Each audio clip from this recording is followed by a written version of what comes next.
Alright guys, here we are with the latest episode of the Tip Top Shop Repair and Maintenance Center from 8MT build in 1/25th scale.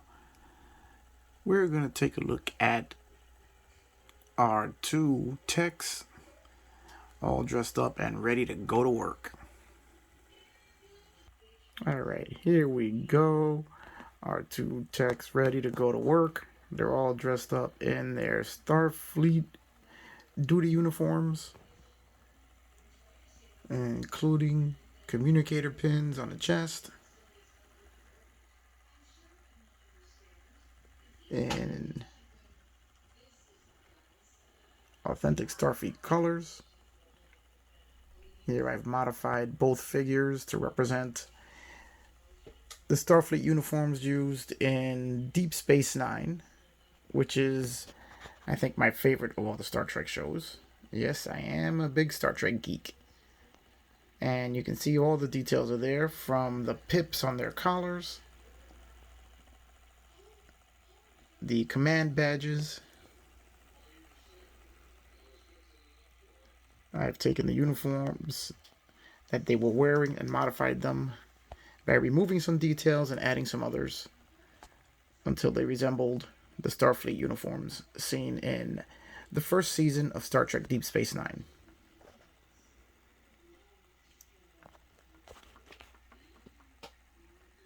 And then did all the detail painting on the figures, the faces. Now, I am not a figure painter. Guys who do figure painting are friggin' amazing, because it was not easy just putting the eyes on this thing. The eyes, the mouths, some subtle shading. Let me give you a close-up look at this guy here, who I've patterned after Benjamin Sisko, who was the main character in the Star Trek Deep Space Nine, or one of the main characters. Even to his 3 pips on his collar, which was, if I remember right, Commander Ben Sisko started the series with 3 pips and was later promoted to the rank of captain. But as you see, this figure had short sleeves and a button-down shirt, and I've modified the top to be more closely resemble the top of the Starfleet duty uniform. I've extended the sleeves using putty and a lot of sanding and shaping to give the appearance of long sleeves. I removed the seams for the buttons and the collar, resculpted the collar to more closely resemble that on Star Trek Deep Space Nine. Let's give you a nice close-up look at that. The insignias are all hand-painted.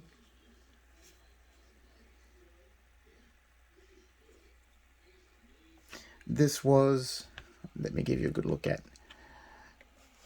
what the character originally looked like, and compared to how it now appears.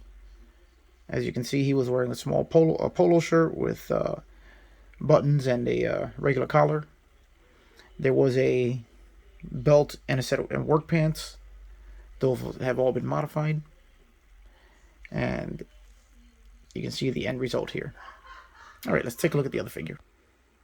Okay, here is the second figure. As you can see, he had a full button-down shirt, short sleeves, and you can see here that all the buttons have been removed. The collar has been cut and resculpted, and he no longer has short sleeves, as they've been filled with putty, and the sleeves have all been extended. I did leave the porn stash because I just thought it was kind of funny, so I left it on there. And as you can see, he was wearing just a regular pair of work pants. All the detailing was there, which I had to remove, including the pockets, as you never really saw pockets on the Starfleet uniforms. Don't know where they carried everything, but you never did see pockets. And I've done him in blue as Starfleet uniform colors. Rank designations are red, blue, and gold. And since my better half, blue is her favorite color, I decided to stick with blue here. Which blue is generally relegated to science and medical personnel. While red was originally for engineering and security, and by the 24th century, where Deep Space Nine takes place, red is now command. And since that was a color that Benjamin Sisko wore, I figured I'd make this guy red.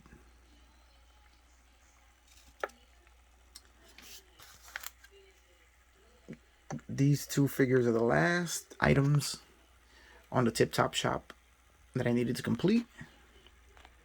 So let me give you a look at the shop diorama right now so you can see more or less what it's going to look like. Okay, here we go at Starfleet Motors, where anything and everything is treated like Federation Gold Press Platinum. Alright, here we can see a lot of the items from the Tip Top Shop, as you've seen in the previous videos if you followed this series. Let's just take a good look at this here. Here we have the small 4-cylinder engine on the engine stand. Let's move this out of the way. And here you can see another item from the shop, which is a catch pan, which, as you can see, has been collecting the oil as it leaks out of this engine when they removed it from the car. And here we have our Starfleet tech ready to start the teardown on this little 4-banger. And right next to him you see the workbench with device ready to go to work. A little fire extinguisher just in case it's needed. We have our cans of oil and the phone in case you have to call the fire department if that fire extinguisher is not enough. Right next to that you can see the air compressor. And there is the paint gun in case they decide to do any sort of body work. The spray gun's there, the air compressor's here, ready to start pumping away. We have our supply of oil and our jack stands. And this is our motor from the V8 engine mini build. So as you can see, there has quite a bit of activity going on here as far as engine work. We're going to leave that right there, as there are a few teardowns and buildups going on. And this Pontiac Fiero, which is in for a little bit of service, or maybe it's getting a new engine, maybe it's getting a big V8. You never know what's going to happen here. And here we have a little dress-up item. It is our tire mounting and balancing, our tire balancer, with all the tire work that has gone on in the shop. These guys have been busy. So then we go and we pan over to the other side of the shop, and we'll have our soda machine, because apparently in this shop a dime buys you an ice cold soda. We have a Oldsmobile Intrigue, which obviously must have run out of gas at some point, as we have the gas can here. And then we have our other tech busy at work here on a Porsche 959 that seems to have had a little bit of trouble. This is an old model that I built over 20 years ago. It was in a box and the rear suspension got thrown out, so I thought it got torn out. So I thought it would be a great item to display, putting this guy at work. He's taking the wheel off the car, surveying the damage. We have the spindle and the brake rotor here. You can see the jack stands holding the car up from the Tip Top Shop. The floor jack that he used to lift it so he can install the jack stands. And this guy is getting busy taking care of business, getting this Porsche back on the road. And here we have, in case these guys get bored or need to take a break, there we go. These guys have their own little video arcade.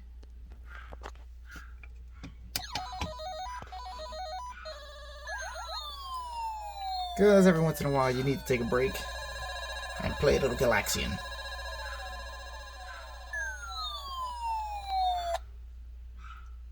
Very cool little arcade machine. Here we have a couple other cars in for work. And of course we have on the wall displays of other automobiles. But this is the Tip Top Shop, or Starfleet Motors, as I'm going to be calling it from here on out. There will be more cars added to the display as I build them. And there's also more equipment coming, as I have all three in the sets of shop equipment and work guides. There's a lift coming. There's all sorts of shelving and other equipment coming, toolboxes. And a few other guys coming to help these guys out, because 2 guys are not enough to keep all this going. So those will be in future builds, where we'll cover these 2 kits. Are the last of the other 2 that's for the 3 kit set. Weekend Wrenching, which has all sorts of equipment, toolboxes, and this is the Get On Up, the 2-post hydraulic lift. Those will be future projects as we expand the shop and bring in more guys to crank up the work. Alright, we're going to take one last look at the shop. From our tire machine, oil area, here we have our big Pontiac V8 teardown. The air compressor, because we got to have the air power when we're tearing down all these big items. Here we have our workbench, our phone, all of these items, the oil can and the box for the oil cans. All of those are items that come with the kit. The Tip Top Shop kit, along with the engine stand, the gas can, the floor jack, and the jack stands. All of that's included in the Tip Top Shop. And let's not forget the soda machine. All included in this one kit and this one set. And it's a really fun build. I gotta say that out of 10, I gotta give this probably like an 8.5. I really enjoyed this build. And adding all the extra details, such as all of the shading, to aging some of the equipment. The vise is one of my favorite parts of this whole kit. Adding the metal countertop to the workbench, the magnet that holds the engines to the jack stands, the modification of our 2 techs, the jack stands, the floor jack. It's a really fun build and a nice break from the regular build. If you're looking to do something a little bit different that's going to be fun to do, I highly recommend the Tip Top Shop. And that way you can set up your own little repair center to keep everything going. Alright guys, I will see you in the next project. And remember, if you like what I'm doing, give a big thumbs up. Like, subscribe. Let's keep everything going here, because we want to keep the entire channel going with new builds. There's going to be a lot of really old classic kits coming, and I have a bunch of stuff from the 80s which I've never touched, and we'll be building up here, along with modern kits and more theme builds. Alright, I guess I'll see you guys on the next one.